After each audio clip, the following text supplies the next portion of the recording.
এখানে ফেব্রুয়ারি মাসে আসার পরে ত্রিশূল দিয়ে দিয়েছো মা, আমি এখন কোনো ব্যথা কিছুই হয় না, আসি।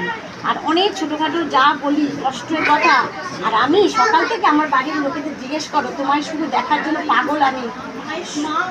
মানে আমি ওদের গল্প করি সারাদিন ভিডিও দেখতে দেখতে। সত্যি কথা শুনে না আমার আপনি যে হাই প্রেশার সুগার আছে তো, আপনি যে বলেছেন জব বলতে রোজ জব রোজ একদম রোজ। আমারও আমি হাত তুলতে পারতাম না, বলছেন শোল্ডার হয়ে গেছিলো। আপনি শুধু ত্রিশূল ঠেকিয়ে দিয়েছিলেন, এখন হাত আমি ভালো হয়েছে, খুব ভালো হয়েছে, খুব সুগার প্রেশারটা এখন আমি জানি না ঠিক মতো। তোমার কি উপকার হয়েছে? আমার মানে প্রথমে তো আমি মা গল্প শুনতাম, অতটা আমার ছিল না। আমি বলছি আমার স্বামী হঠাৎ করে স্ট্রোক হয়ে গেছিল, মানে মা তারপর ফুল দিয়েছিলেন, আমরা মাথায় ঠেকিয়ে দিয়েছি। উনি এক বেলার মধ্যে বাদিক পড়ে যাবে বলেছিল ডাক্তার, সেখান থেকে উনি পুরো সুস্থ হয়ে 3 দিনে বাড়ি চলে এসেছে। মানে মা আর ছোটোখাটো ব্যাপারে মাকে যখনই ডাকি মা ঠিক কাজ উদ্ধার করে দেয়। আর মেয়েকে নিয়ে এসেছি শুধু। তোমাকে এই মায়ের হাঁটু এত যন্ত্রণা করতো, সেই হাঁটুই যন্ত্রণা উঠতে পারতো না। ত্রিশূল ছোঁয়ার পর সেই মানুষ আজকে হাঁটা চলা সব যন্ত্রণা সব চলে গেছে। কিছু নেই, বর্ধমানের সিঁড়ি টপ টপ করে নামছে উঠছে। এই বাবার হাতেও ভীষণ যন্ত্রণা করতো, এবার ত্রিশূল ছোঁয়াতে হাতে যন্ত্রণা ভালো হয়েছে। যেখানে মা বাবা মেয়েকেও বলেছে মায়ের নাম জপ কর, হাজব্যান্ড অনেক অসুস্থ ছিল, সেখানে বুঝতে পারিনি মিরাক্কেলের মতো সুস্থ হয়ে গেছে। তারপরে বিশ্বাসটা আনলো যে স্বামী যখন প্রতিষ্ঠা করেছি, প্রতিদিন জব করি। এখন আমরাও ঘরে প্রতিষ্ঠা করেছি। আর কেউ উপকার পেয়েছো মায়ের? আর কেউ মায়ের উপকার পেয়েছো? কি উপকার পেয়েছেন বলুন, কি উপকার পেয়েছেন? আমি প্রথম আসলাম গুজরাট থেকে, আমি বলুন কি উপকার পেয়েছেন? এই যে তোমাকে আসতাম একটু এখানে, আমাকে যেতে হবে।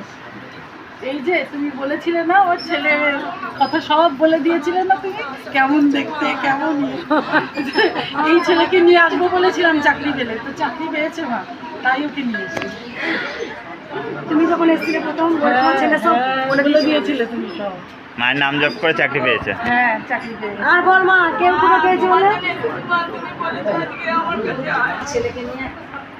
আমার ছেলেকে নিয়ে 1 মাস আগে এসেছিলাম। মাথার যন্ত্রণা 2010 সাল থেকে কোনো ডাক্তার ভালো করতে পারেনি, কোনো ঠাকুরতলাও ভালো করতে পারেনি।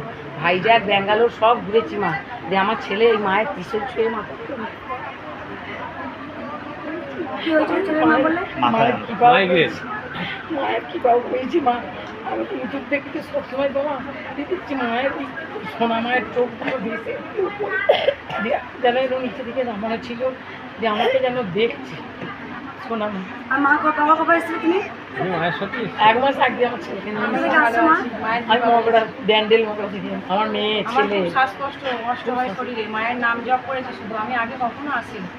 এখন মায়ের জপ করে আমি অনেক ভালো আছি। একজনের সোনার ভুল হারিয়ে গেছে, সে আমাকে এসে বলছে আমি খুঁজে পাচ্ছি না, আমার কী হবে? আমার পায়ের সামনে মা যেন ফেলে দিয়েছে সোনার ভুলটা, আমি পেলাম, তার হাতে দিয়ে দিলাম, সে আমার আশীর্বাদ করলো মা।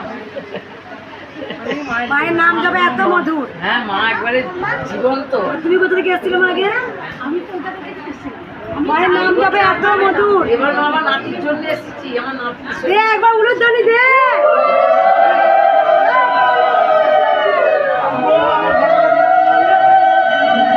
জয় জয় সোনা মায়ের জয়।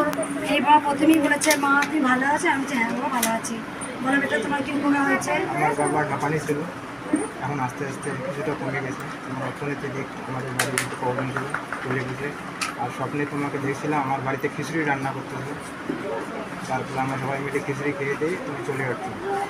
থেকে আসছে বেটা? কুচবিহার থেকে যাচ্ছি। কুচবিহার থেকে আসছে, অনেক উপকার হয়েছে। বাবার আর্থিক সংকট অনেকভাবেই ছিল, মায়ের নাম জপ করেছিল। মানে প্রথম আসছো মায়ের মন্দিরে? এই প্রথম ইউটিউবে সেই মায়ের নাম জপ যে বলেছি সেই ইউটিউব থেকেই করেছিল মায়ের নাম জপ। বাবার হাঁপানি ছিল, খুব কষ্ট পেতেন, মায়ের নাম জপ করে ভালো হয়েছেন। আর্থিক সংকট ছিল, সেটাও তিনি মায়ের নাম জপ করে ভালো হয়েছে। একবার দিয়ে তোরা উলুধ্বনি। জয় কৃষ্ণকালী মায়ের জয়।